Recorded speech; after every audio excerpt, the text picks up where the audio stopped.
Good morning, everyone. My name is Ricardo Ferreira. I'm a data quality analyst at BI4All, and today I will be talking about data quality. I'm really fun at parties, believe me. To get everyone here involved, who has ever found issues of some kind with their data in a project or in their private life? Okay, 80–90%. So we know the pain, right? Why is the main question. Why did it happen? And there are usually three reasons for it. Always basically the same. Source system. Someone changed data in the source system. There was an issue with the source system. 2, bugs, the most known of them all for us. A requirement was correctly elicited by a BA, an SME gave the incorrect information, or a developer made a mistake in the development process, very simply. And then the final one is processes. A certain process somewhere in the chain failed and failed to deliver its data correctly to an underlying process somewhere. So these are usually the root causes for it. How can we fix this? How can we solve this issue? By testing, very simply, right?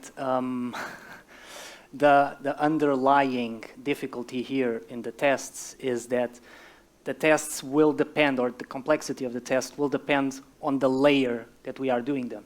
So the first one we see and we always have is the source. We need to get our data from somewhere. How do we test for a source system issue, right?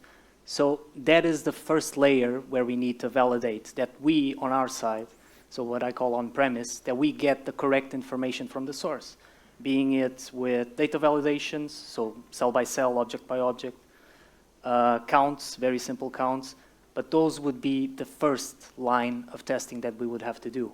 Then we get to what I call the in-premises. You see there are examples of data lakes, data warehouse. It can be multiple things. It's what we have on our side. The moment we take it from the source and we bring it to our side, and the moment we start transforming data, because that's the moment we start applying business logic to it. It's basically unknown code that the client gives to us that we apply on that information, which means that's a place where we can make mistakes. That's a place where our processes can fail and deliver incorrect data. This is the main area, to me at least right now, that we need to focus on in what we deliver, because it's the place where we manipulate the information that we get. And then we have the final layer, which is called reporting, can be called front end. And this would be, for example, an external tool, Power BI, Qlik, Tableau, Spotfire, Cognos, or even an API that we develop to deliver information to other sources or to our customers. So we know the where now, we know the why, we know the where. We need a who to do this type of testing. That's where automation comes in. This is simpler said than done. And the complexity here lies in the merger and the juggling of the different technologies. We can be talking about proprietary technologies, not just on the testing side, I mean on the system side itself. This can be proprietary, this can be open source, even the automation tools can be proprietary or open source. We have examples of those. And the solutions, so the integration, can also be proprietary or open source. That's where we, as BI4All, come in, because we have the business knowledge to help you create the tests for very specific business cases, and also the knowledge on the technologies that are currently available and that we can merge together to provide the best solution for you. In terms of data quality assurance, this is something more of a concept, because you have your entire end-to-end process where you import the data, you transform the data, and you deliver the data. Data quality assurance is not something you deliver. Data quality assurance is something you have. Every morning, if you deliver the data to your end customers, you look at your tests, you look at the outcome, and you know that the data you are delivering has the higher standard of quality, and that's the biggest value that we can deliver. I can tell you right now that I have daily test executions running where I know before the end users start using their data that I am 100% aligned, that they have 99.99% accuracy on their measures for my customers. And that is a super relief that I have. Every time there is an incident coming in from support, I already know this is most likely not related to our process.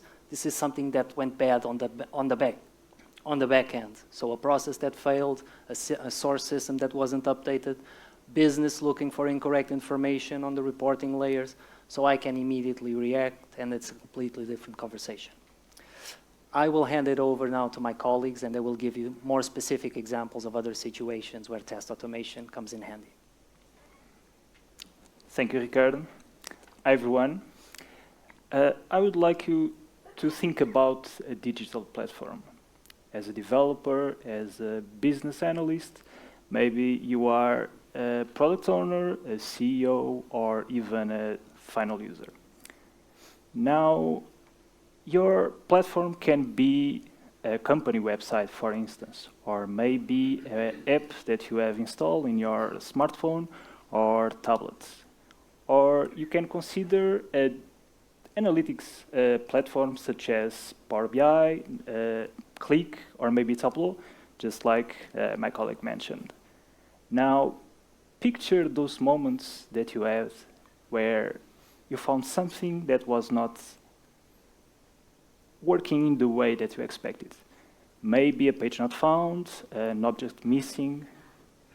I think we all have been there. I have, for sure, and I'm 100% sure that I'm not alone here. So this is the kind of experience that frustrates the user, and you want to avoid this, because when a user is frustrated, he can stop using our platform. And this can lead to serious consequences for the companies, because nowadays the platforms, the interface of the platforms is basically the face of our products, of the services. And if the user stops interacting with the platform, the user interface stops interacting with us, the companies. So what can we do to avoid this scenario?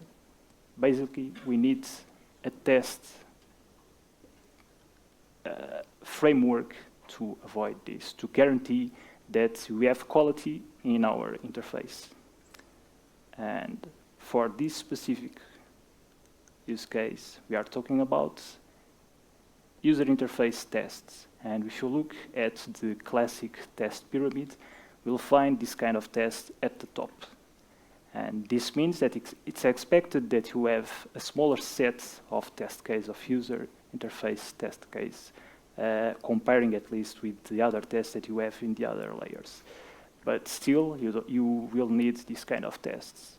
Also, being at the top, this means that they are going to be expensive, and also they will be the slowest to run. However, you will want to execute these tests frequently and as fast as possible. So it makes sense that the logic next step is to have automation of these kind of tests.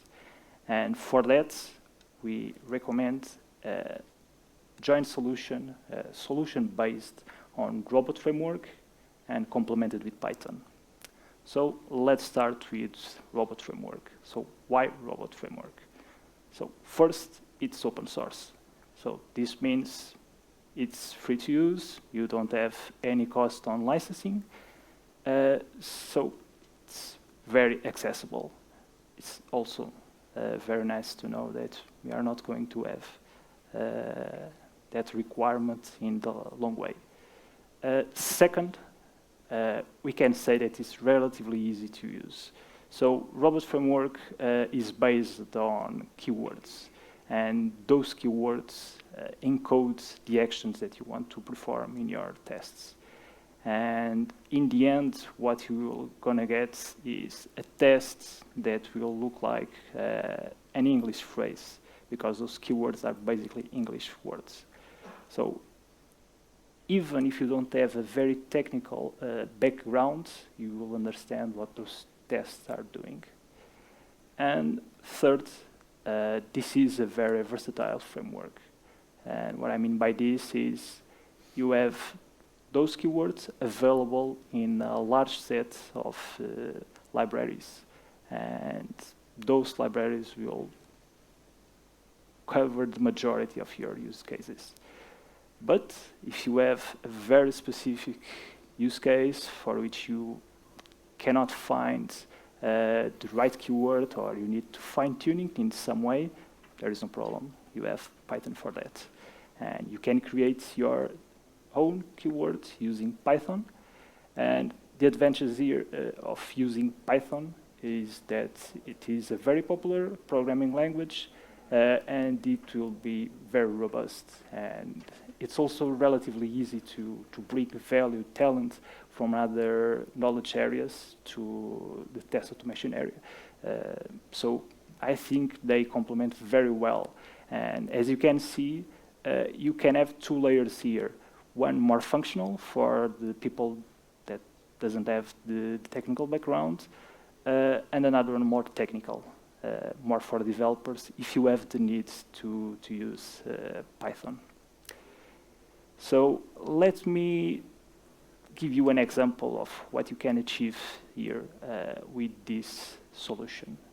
So, for instance, you can impersonate a user. And I'm saying a user, but you can have a set of users with different roles maybe in your system. So let's say that you want to interact with user interface for a website, for instance. So you will start opening the browser. It can be Chrome, Safari, whatever you want. And then you navigate to a specific website through the address. And then maybe you will need to authenticate, so you enter the credentials for that user. You push some buttons, and eventually you interact with a menu, maybe a link, so you can reach another screen or page. And imagine that you want to check the contents of a specific field. And let's say that that field contains a value. And that value can be static or maybe dynamic. Or maybe you don't have only a value, you can have a table and can be static or not, again. So let's consider the case when you have a dynamic table. So in this case, you probably want to extract that data. You probably will use the interface for that, context menu probably, so you can save the data for the tests. And you will need to run likely a query against the database so that you have a control data set. And when you have both data sets, you can compare them. And basically what you are going to do here is the validation to check if the expected data match the data that you have just extracted from the interface. And if they match, your test will pass, otherwise it will fail. And you can achieve this relatively easy with this kind of solution. And by the way, if you consider the first steps of this test, basically if you remove the validation step, what you did here was basically the automation of a process. And this will sound very familiar in a moment when Bruno starts talking about RPA or robotic test automation. So, Bruno, your turn, the stage is yours. Thank you, Miguel. So once we have the data extracted, transformed, and loaded, and when we can guarantee that our tools are performing in the level of quality that they should, we can start thinking about processes to use this data and these tools. And that's when robotic process automation comes to play. So robotic process automation, RPA, is a technology that uses robots to perform repetitive tasks in an automatic way. So in a nutshell, we basically teach one robot how to perform a task that an analyst would perform, for example.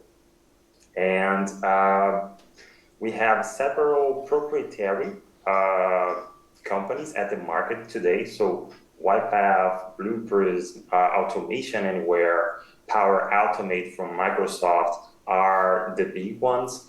But we also have some challengers like RoboCorp and BotCity that are open source solutions for RPA. And what all those platforms do is that basically they abstract the part of the code and let the development focus more on building the entire workflow. So once you don't have to worry about coding anymore, because you can literally just drag and drop predefined portions of code to your solution, you can think about the end-to-end process. And this is really helpful and powerful, because now you can develop solutions in a very fast way. But we have some very specific scenarios where we can use RPA. And the key word here is repetitive and time-consuming. But more than that, our process very well defined. This is crucial for the success of any automation implementation, because if you do not have a process that is very well defined, a process that we know all the business rules, a process that we know all the possible exceptions that may occur in the system, it's virtually impossible to obtain an automation using RPA that will be a success, because the robot will end up learning this process. And if this process is failing, the robot will fail as well. So this is the crucial point here. The process is the key to have success with RPAs. Another situations where RPAs can be used are rule-based and not too cognitive processes. Process that handle somehow structured data like SQL or a table in Excel or a JSON or XML data, and especially cases that demands integration with other systems through user interface. So for example, let's imagine that you have a process that must interact with a mainframe. You must get data from there, and then you must populate an Excel file, and then you go to a web form to fill out some data there. All of those tasks can be achieved with success through RPAs. So those are the best scenarios where we can apply this technology. However, as any other tool, we have some advantages and disadvantages. So the advantages are clearly the gains in efficiency, because we can reduce costs with high-speed operations and 24/7 operations. We can easily schedule those robots to perform specific tasks at a given period of time, and this will increase the satisfaction with this processes, because they will have a very expressive error reduction. And also we can understand that these solutions, they release the employee's potential for 2 points. One is that those repetitive tasks, time-consuming tasks, they can be moved to a robot that will perform it. So we can assign our workforce in tasks that are more cognitive or more strategic, or that demands creativity. And also, once those platforms, they abstract this part of the code, so virtually any person can code now. So if you have an employee that has never touched a code base or any sort of coding like Python, Java, and etc. But if this person knows very well the process, this person can now create an automation from our own. And this is really powerful because now the creation of solutions is outside the realm of the IT team, and anyone can create it. And this is really interesting about this solution. But we also have some disadvantages. So the maintenance and support complexity, they tend to increase over time, because once it's very fast to create those solutions, we will probably see a lot of robots being created, and those robots will require support. And this can be problematic if not well managed over time. And another point is the magnification of those problematic processes, because as I said before, if the process is not very well designed, we will just escalate those issues. And this can be a downfall sometimes. And if we put together all those points, we will end up having a toward transformation, because our expectations about this technology will not be met, and people might giving up too soon about it. But as any other tool, we must know when to use it. And by experience, we know that when it's used in the correct way, when it's used in the correct process, the gains of these RPA tools, they are amazing, and they can help out any company to obtain operational excellence over time. Back to the guys on stage. I think we still have some time for questions, maybe here or on the platform. We have a question. Will RPA make developers obsolete or replace human jobs? Okay, Bruno, maybe this one is for you. I'm not sure if you heard that one, but it's related with the RPA, the automation in general, and if it will turn the developers as people obsolete in the long term. Of course not, right? Because even though this technology help us a lot in order to create those solutions, and just drag and drop those objects to the process flow that we need, someone still need to code those objects, right? So as I mentioned before, it's a tool, and as any other tool, we must know when to use it.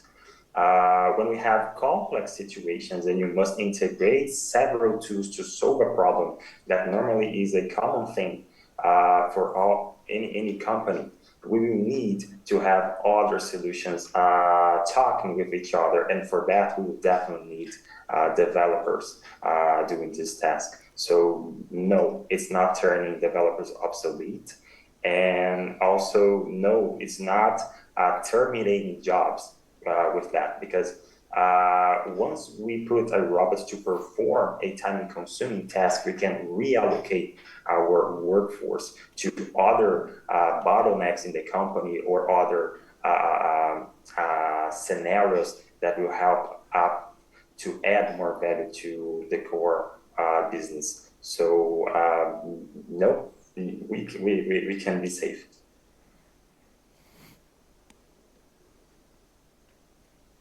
Other questions?